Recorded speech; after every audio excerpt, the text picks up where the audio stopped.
புதினா, மல்லி இலை, வெங்காயத்த வச்சு இப்படி ஒரு ரெசிபி நீங்க செஞ்சிருக்கவே மாட்டீங்க. இத ஒரு வாரம் ஃப்ரிட்ஜ்ல வச்சு சாப்பிட்டாலும் டேஸ்ட் மாறாது. சாதம், இட்லி, தோசைக்கெல்லாம் ரொம்ப நல்லா இருக்குங்க. நீங்க கண்டிப்பா ட்ரை பண்ணி பார்த்துட்டு எனக்கு கமெண்ட்ல சொல்லுங்க. இந்த ரெசிபிக்கு நீங்க தாராளமா 3 கைப்பிடி அளவு புதினா எடுத்துக்கலாம். 4 கைப்பிடி அளவு கொத்தமல்லி இலை கரெக்டா இருக்கும். ஒரு கை நிறைய சின்ன வெங்காயம் எடுத்திருக்கேன். நீங்க 2 மீடியம் சைஸ் பெரிய வெங்காயம் கூட எடுத்துக்கலாம். ஒரு முழு பூண்டை உரிச்சு போட்டுக்கோங்க. 3 டீஸ்பூன் தனி மிளகாய் தூள் சேர்த்திருக்கேன். ஒரு டீஸ்பூன் சீரகம், தேவைக்கேற்ப கல்லுப்பையும் சேர்த்து மிக்சியில போட்டு எல்லாத்தையும் நல்லா அரைச்சுக்கோங்க. தண்ணி தேவைப்படாது.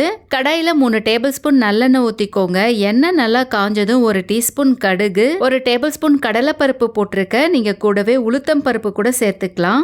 நீங்க ஒரு 10 நாள் வச்சு சாப்பிட போறீங்கன்னு நினைச்சீங்கன்னா எண்ணெய் கொஞ்சம் தாராளமா ஊத்திக்கோங்க. இப்போ நம்ம அரைச்சு வச்சிருந்த வெங்காயம், பூண்டு விழுத போட்டுக்கோங்க. நாம பச்சையா அரைச்சிருக்கோம். வெங்காயமும் பூண்டும் நல்லா சுருண்டு வதங்கி வரணுங்க.